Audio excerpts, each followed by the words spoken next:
So guys, welcome back. जो हमारा session चल रहा है आईपीओ का, उसी सेशन का आज का हम लास्ट का सेशन लेने वाले हैं। पहले सेशन में हमने देखा था कि बिजनेस किस तरह से काम करता है। दूसरे सेशन में हमने देखा था कि आईपीओ क्या होता है।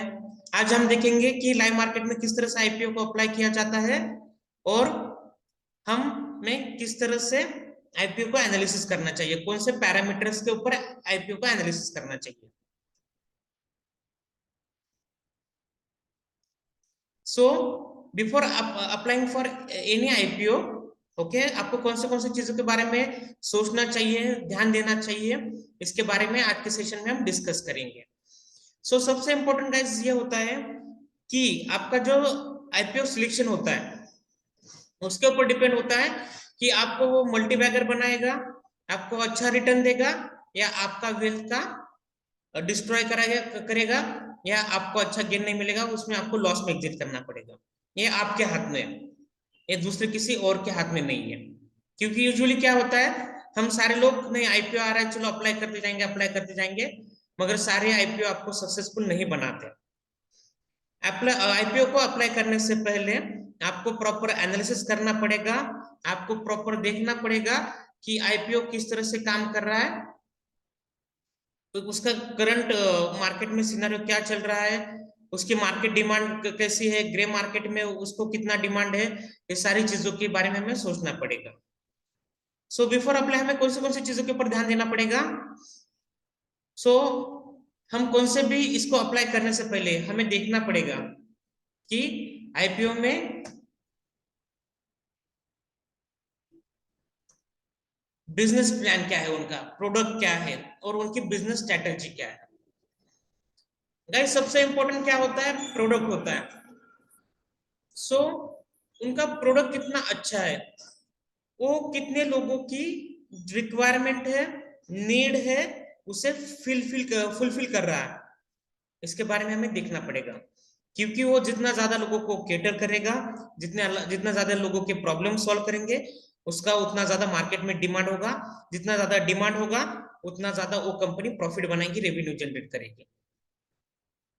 अगर आपके प्रोडक्ट में दम नहीं है, अगर आपका प्रोडक्ट अच्छा नहीं है, आप कितना भी बिजनेस प्लान लगा लो, स्ट्रेटेजी लगा लो, आपका प्रोडक्ट लॉन्ग टर्म में सक्सेसफुल नहीं हो सकता। एक चीज ध्यान में रखिए, शेयर मार्केट एक कभी करंट सिनारियो को फॉलो नहीं करता। शेयर मार्केट एक फ्यूचर को प्रिडिक्ट करता है कि फ्यूचर में क्या होने वाला है। मैं आपको एक एग्जांपल देना चाहता हूं। अगर आप आईटी कंपनी में इन्वेस्ट करते हो, आपको अभी अच्छा रिटर्न्स मिलेगा, या जिन लोगों ने 10 साल पहले आईटी कंपनी में इन्वेस्ट किया होगा उन्होंने ज्यादा पैसा कमाया होगा।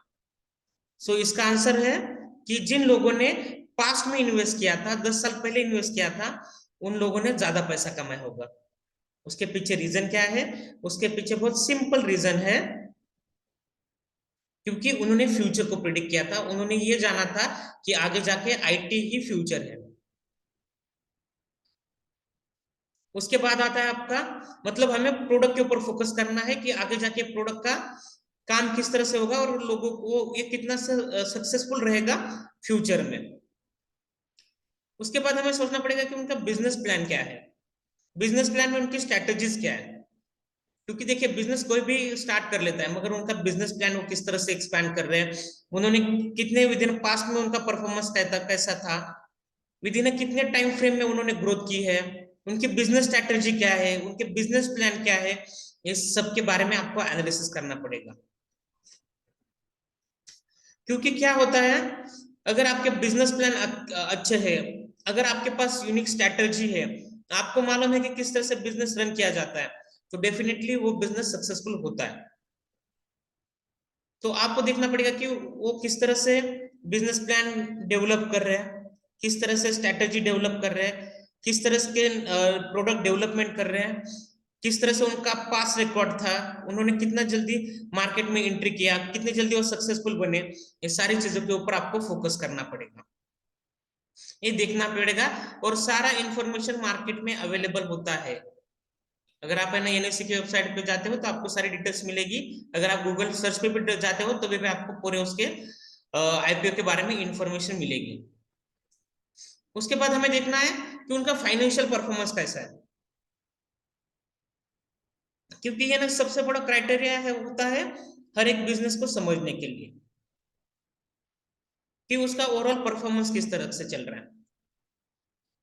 इसमें डिफरेंट रेशियोज होते हैं, उनका अर्निंग कितना है, उनका खर्चा कितना है, कितना वो सेव कर पा रहे हैं, कितना वो इन्वेस्ट कर रहे हैं, री इन्वेस्ट कर रहे हैं, कितना बिजनेस एक्वायर कर रहे हैं, ये सारी चीजों के बारे में हमें देखना पड़ेगा। मगर सबसे इंपॉर्टेंट क्या है, हमें देखना है कि प्रॉफिटेबिलिटी कैसी है वो बिजनेस की, कितना पैसा लगाने के बाद कितना प्रॉफिट बन रहा है, कितना खर्चा हो रहा है, उनका पास्ट रिकॉर्ड किस तरह का है, मतलब प्रॉफिटेबिलिटी में वो पास्ट में किस तरह से प्रॉफिट बना रहे, कितना वो मेंटेन कर पा रहे हैं, कांस्टेंट है या सीजनेबल टाइप है। सीजनेबल मतलब मेरा बोलने का मतलब क्या है, साल में वो एक महीना प्रॉफिट करते हैं, 2 महीना लॉस करते हैं, नहीं तो एक क्वार्टर प्रॉफिट होगा, दूसरे क्वार्टर लॉस होगा, तीसरे क्वार्टर में प्रॉफिट होगा, चौथे क्वार्टर में लॉस होगा।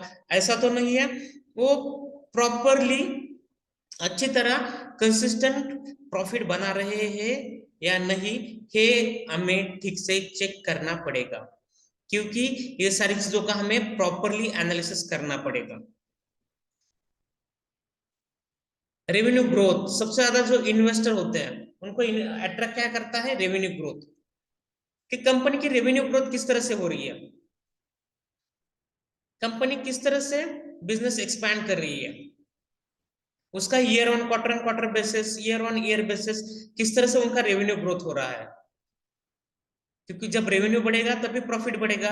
तो ये सारी चीजों के बारे में सोचना पड़ेगा, ये सारी चीजों का एनालिसिस करना पड़ेगा। और जो बड़े इन्वेस्टर होते हैं ये सारी चीजों के ऊपर फोकस करते हैं। उनके फाइनेंशियल स्टेटमेंट कैसे है,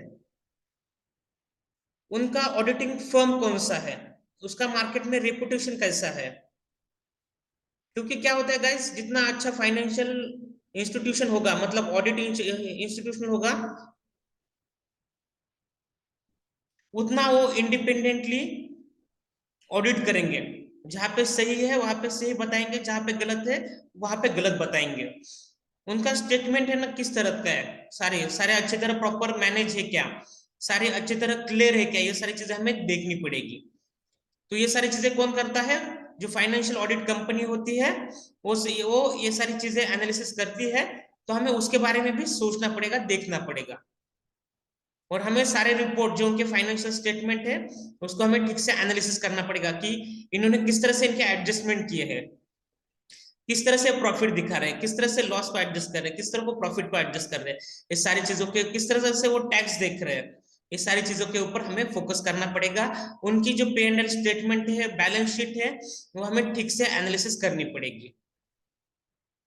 अगर गाइज ये सारी चीजों का नॉलेज आपके पास नहीं है तो यूट्यूब पे बहुत सारे वीडियोस होते हैं एनालिसिस के, वो देख लीजिए।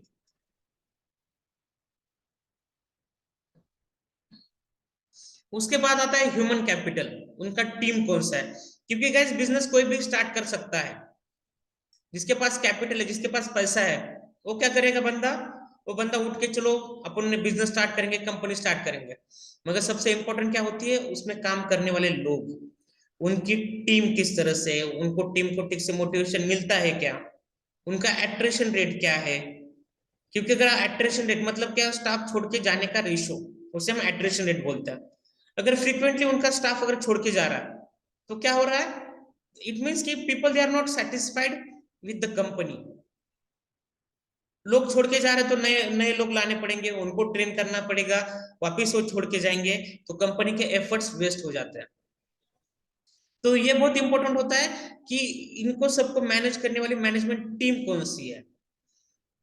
आपके यहाँ पे जो मैनेजमेंट टीम है, लाइक HR हेड है, मार्केटिंग हेड है, प्रोडक्शन हेड है, क्वालिटी हेड है, फाइनेंस हेड है, उनका प्रीवियस ट्रैक रिकॉर्ड किस तरह का है, उन्होंने किस तरह से प्रीवियस कंपनीज हैंडल की है। और हमें ये सारी चीजें देखनी पड़ती है गाइस, क्योंकि टीम ही आगे जाके बिजनेस बनाती है। तो हमें उनके एट्रिशन रेशियो के ऊपर फोकस करना पड़ेगा, हमें उनको हमारे उनकी जो टीम मैनेजमेंट है, उनके जो हेड्स है उनके बारे में देखना पड़ेगा, और उनके ट्रैक रिकॉर्ड को भी देखना पड़ेगा।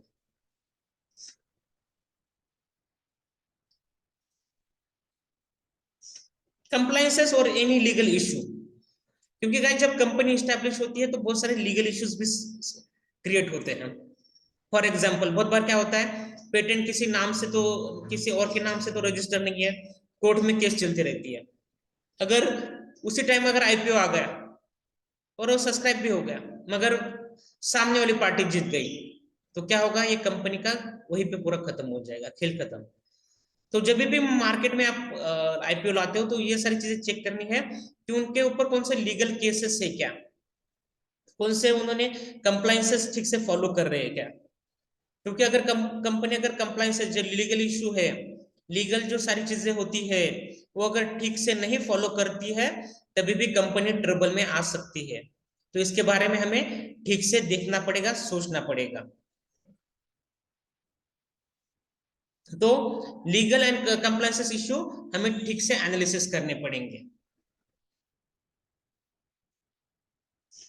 कॉर्पोरेट गवर्नेंस मींस आपकी जो टॉप हेड जो बॉडी होती है, डायरेक्टर्स बॉडी होती है, वो है ना किस तरह से है, इसमें ना मिक्स लोग है क्या।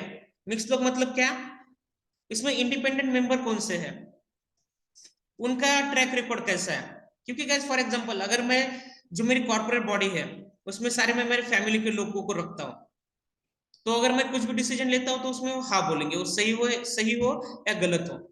मगर उसमें अगर कुछ इंडिपेंडेंट डायरेक्टर है तो जहां पे वो गलत है तो वहां पे वो गलत बोल सकते हैं। तो उनका ओवरऑल स्ट्रक्चर किस तरह का है, वहां पे सिस्टम फॉलो होती है क्या नहीं, ये सारी चीजों के ऊपर हमें देखना है, क्योंकि वही एक्चुअली डिसीजन मेकर होते हैं, वही सिस्टम मेकर्स होते हैं। तो उनका क्वालिफिकेशन क्या है, बैकग्राउंड क्या है, वो किस तरह से रन कर सकते हैं, उनका ट्रैक रिकॉर्ड क्या है, ये सारी चीजें हमें कॉर्पोरेट गवर्नेंस में देखनी पड़ेगी।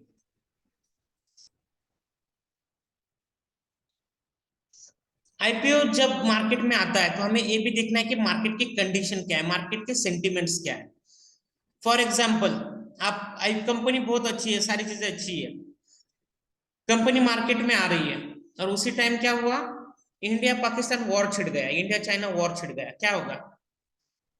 जब भी वॉर कंडीशन होती है, क्रूशियल कंडीशंस मार्केट में होती है, तब मार्केट निगेटिव होता है। आप कितना भी अच्छा आईपीओ लाओ, आप कुछ भी करो, आपको कभी भी लिस्टिंग गेन नहीं मिलेगा, कभी भी आपका आईपीओ पॉजिटिव नहीं होगा। सो आपको ओवरऑल ये भी देखना है कि मार्केट की कंडीशंस क्या है। जब भी मार्केट की ओवरऑल कंडीशन बुलिश है, मार्केट बुलिश चल रहा है, मार्केट में पॉजिटिविटी है, तभी आईपीओ को आपको अप्लाई करना चाहिए। उसका इफेक्ट क्या होता है कि आपका मार्क आपको अच्छा लिस्टिंग गेन मिलेगा। अगर छोटी मोटी अगर ठीक है बात है तो इट्स ओके, अगर मार्केट थोड़ा सा नीचे आ रहा है तो इट्स ओके, मगर यस अगर कुछ मेजर कंसर्न है तो उसके बारे में आपको सोचना पड़ेगा। मार्केट में बोलते हैं ना, भाव भगवान से, भाव ही सबसे इंपॉर्टेंट होता है। आप जिस भी आईपीओ को अप्लाई कर रहे हो, वो कंपनी का वैल्यूएशन सही है क्या। ऐसा तो नहीं कि 10 रुपए की कोई चीज वो 100 रुपए को बेच रहे हैं, इसके बारे में भी आपको सोचना पड़ेगा, क्योंकि इशू प्राइस अलग होती है, फेस वैल्यू अलग होती है। तो आपको ये भी देखना पड़ेगा कि उसका वैल्यूएशन सही है या गलत है, उसका भी आपको एनालिसिस करना पड़ेगा। इसके लिए डिफरेंट रेशियोज होते हैं, वो रेशियोज का आप गाइडेंस ले सकते हो, देख सकते हो। आईपीओ में क्या होता है, कंपनी के पास क्या आता है, पैसा आता है, और वो है ना पैसा क्या होता है, हमें ये चेक करना है कि वो पैसे का वो कंपनी क्या करने वाली है, वो कंपनी वो पैसा किस में लगाने वाली है। बहुत बार क्या होता है, जो अर्ली स्टेज इन्वेस्टर्स होते हैं वो अपना अपना प्रॉफिट बुक करके भाग जाते हैं, और फर्स्ट कौन जाता है, रिटेल इन्वेस्टर। तो हमें ये देखना है कि उनके पास जितना पैसा आ रहा है उसमें से अर्ली इन्वेस्टर कितने भाग रहे हैं, बिजनेस डेवलपमेंट के लिए वो कितना यूज करने वाले हैं, वो प्रोडक्ट डेवलपमेंट के लिए कितना यूज करने वाले हैं, वो ऑपरेशंस के लिए कितना यूज करने वाले हैं, वो प्रोविजन में कितना रखने वाले हैं। इस सारी चीजों के बारे में हमें देखना होगा उसके सारे चीजें हमें एनालिसिस करनी पड़ेगी, तभी हम सक्सेस बन सकते हैं। क्योंकि गाइस शेयर मार्केट में सक्सेसफुल होना it is not easy task, it is very difficult task. और उसमें भी आईपीओ को सिलेक्ट करना बहुत डिफिकल्ट होता है। तो जब हम पूरा उसका एनालिसिस करेंगे तभी हम मार्केट में उसको आईपीओ को अप्लाई करने के लिए जाएंगे। तो आईपीओ को अप्लाई करने का प्रोसेस भी बहुत सिंपल होता है। अभी मैं आपको दिखाता हूं। आपका जो भी ब्रोकर है, आपका जो भी ब्रोकर है उसमें आईपीओ वाला ऑप्शन होता है। तो मैं आपको अभी जीरोधा पे दिखा रहा हूँ। तो जीरोधा में आपको यहाँ पे बिड्स वाला ऑप्शन दिख रहा होगा। यहाँ पे बिड वाला ऑप्शन दिख रहा होगा। यहाँ पे आपको जैसे आप आईपीओ कॉलम में आते हो तो आपको यहाँ पे अपकमिंग आईपीओ जो फिलहाल आईपीओ चल रहे हैं उसके बारे में पता चलेगा। सो ये केसी एनर्जी एंड इंफ्रा लिमिटेड, ये कंपनी का आईपीओ फिलहाल चल रहा है, इसके लिए आप अप्लाई कर सकते हो। कौशल्या लॉजिस्टिक्स लिमिटेड, इसके लिए भी आप अप्लाई कर सकते हो। तो अप्लाई करने की प्रोसीजर बहुत सिंपल होती है। आपको क्या करना है, जस्ट जाके अप्लाई पे क्लिक करना होगा। तो ये बहुत इंपॉर्टेंट होता है कि जब भी आप कौन से भी आईपीओ के लिए अप्लाई करते हो तो उसके लिए जितना अमाउंट लगता है, फॉर एग्जांपल अगर मैं ये केसी एनर्जी एंड इंफ्रा लिमिटेड में अगर मुझे अप्लाई करना है तो उसका क्वांटिटी लॉट साइज कितने की है, 2000 की है। उसका प्राइस कितना है, 54,000। और मुझे ना अमाउंट कितना देना पड़ेगा, 1,08,000 रुपए। तो ये बहुत ही इंपॉर्टेंट होता है कि इतना फंड मेरे अकाउंट में होना चाहिए। दूसरी बात, जब आप कौन से भी आईपीओ के लिए अप्लाई करते हो तो ये वाला जो अमाउंट होता है ये आपके डीमैट अकाउंट में फ्रीज हो जाएगा। फ्रीज होना मतलब क्या, उसमें आप कौन सा भी ट्रांजेक्शन नहीं कर सकते, ये आपका अमाउंट उतना फ्रीज हो जाएगा। और ये अमाउंट फ्रीज होने के बाद जिस दिन आपको अगर वो स्टॉक अलोकेट होता है, वो अगर आपको मिलता है तो आपके अकाउंट में से इतना अमाउंट डिडक्ट हो जाएगा और आपके डीमैट अकाउंट में 2000 स्टॉक आ जाएंगे। अगर आपको आईपीओ नहीं मिलता तो क्या होगा, इतना अमाउंट आपका रिलीज हो जाएगा, निकल जाएगा, इसे आप यूज कर सकते हो। तो यहाँ पे जस्ट आपको क्वांटिटी डालनी है, यूपीआई आईडी डाल दीजिए, यहाँ पे जो प्रोवाइडर है वो वाला डाल दीजिए और यहाँ पे सबमिट बोल दीजिए, तो आपका हो जाएगा। उतना अमाउंट आपका फ्रीज हो जाएगा। फ्रीज होने के बाद आप उसका अगर मिलता है तो अगर आपने ठीक से एनालिसिस किया होगा तो इस वेल एंड गुड, आपको अच्छा लिस्टिंग गेन मिलेगा। अगर आप कैजुअली आप इसके लिए अप्लाई कर रहे हो तो मे बी आपको अच्छा खासा लॉस भी हो सकता है। लॉस किस तरह से हो सकता है, आपने आज इन्वेस्ट किया 1,08,000 रुपए, 54 की जगह लिस्टिंग के दिन ये ना 40 रुपीज को लिस्ट हो गया, क्या होगा, आपका पैसा उधर ही चला गया। अगर ये 54 का अगर 60 रुपए का 70 रुपए का होता है तो आपको लिस्टिंग गेन मिलेगा। अगर यही अगर कम प्राइस पे होगा तो क्या होगा, आपको लॉस हो जाएगा। अगर आपको और भी देखने की कौन से आईपीओ मार्केट में आ रहे हैं तो आप एक बार है ना गूगल सर्च भी कर सकते हो। गूगल सर्च करने पे आपको यहाँ पे आपको क्या करना है, अपकमिंग आईपीओ, सिर्फ क्या डालना है, अपकमिंग आईपीओ। इसमें आपको आप कौन से भी वेबसाइट के ऊपर जाके चेक कर सकते हो। मगर मुझे मनी कंट्रोल अच्छा लगता है तो मनी कंट्रोल के ऊपर मैं चेक करता हूँ कि अभी रिसेंट में कौन से आईपीओ आने वाले हैं। तो उस हिसाब से मैं मेरा प्लान कर सकता हूँ, उस हिसाब से मैं उनका एनालिसिस करना स्टार्ट कर सकता हूँ, क्योंकि मुझे भी एनालिसिस करने के लिए टाइम लगेगा ना। अगर कोई भी बंदा है तो उसे एनालिसिस करने के लिए टाइम लगेगा। तो यहाँ पे आपको पता चलेगा कि अभी फिलहाल ये वाले आईपीओ चल रहे हैं, अपकमिंग आईपीओ अभी आने वाले हैं। तो फिलहाल अपकमिंग में ये वाले आईपीओ आने वाले हैं। इसमें आपको पता चलेगा कि क्लोज क्लोज कौन से हुए हैं।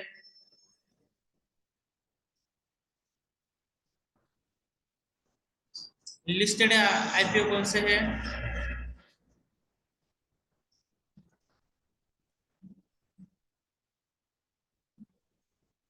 तो ये सारी चीजों के बारे में आप मनी कंट्रोल के ऊपर भी सर्च कर सकते हो। सो सबसे इंपॉर्टेंट क्या होता है, ओपन एंड अपकमिंग आईपीओ कौन सा है, तो यहाँ पे भी आपको सारे डिटेल्स मिलेंगे। अगर आप इसके ऊपर क्लिक भी करते हो तभी भी आपको इसके बहुत सारी डिटेल्स आपको पता चल जाएगी।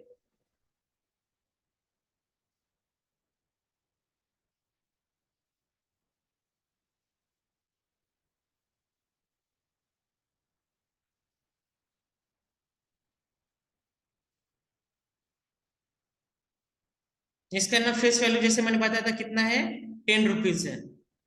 इसका लॉट साइज कितना है, इतना है। टोटल शेयर्स कितने हैं इनके, इतने हैं। उतने उसमें से वो मार्केट में कितना ला रहा है, इतना ला रहा है। तो ये सारी चीजों का आपको पता चल जाएगा। तो आईपीओ के डेट्स भी आप नीचे चेक कर सकते हो, और ये सारी चीजें आपके ब्रोकर के इस पे भी अवेलेबल है, उसमें भी आप चेक कर सकते हो, कुछ प्रॉब्लम नहीं। देखो इनके पूरे फाइनेंशियल्स भी अवेलेबल है, तो ये भी सारी चीजें आप यहाँ पे चेक कर सकते हो। इनके ना डायरेक्टर्स कौन है,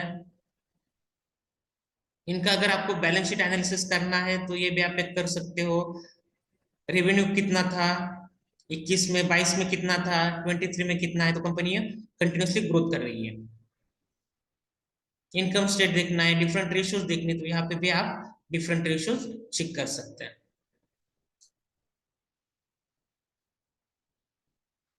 सो गाइज आई होप आपको पूरे जितने आईपीओ रिलेटेड जो क्वेश्चंस थे उसका आंसर मिल गया है।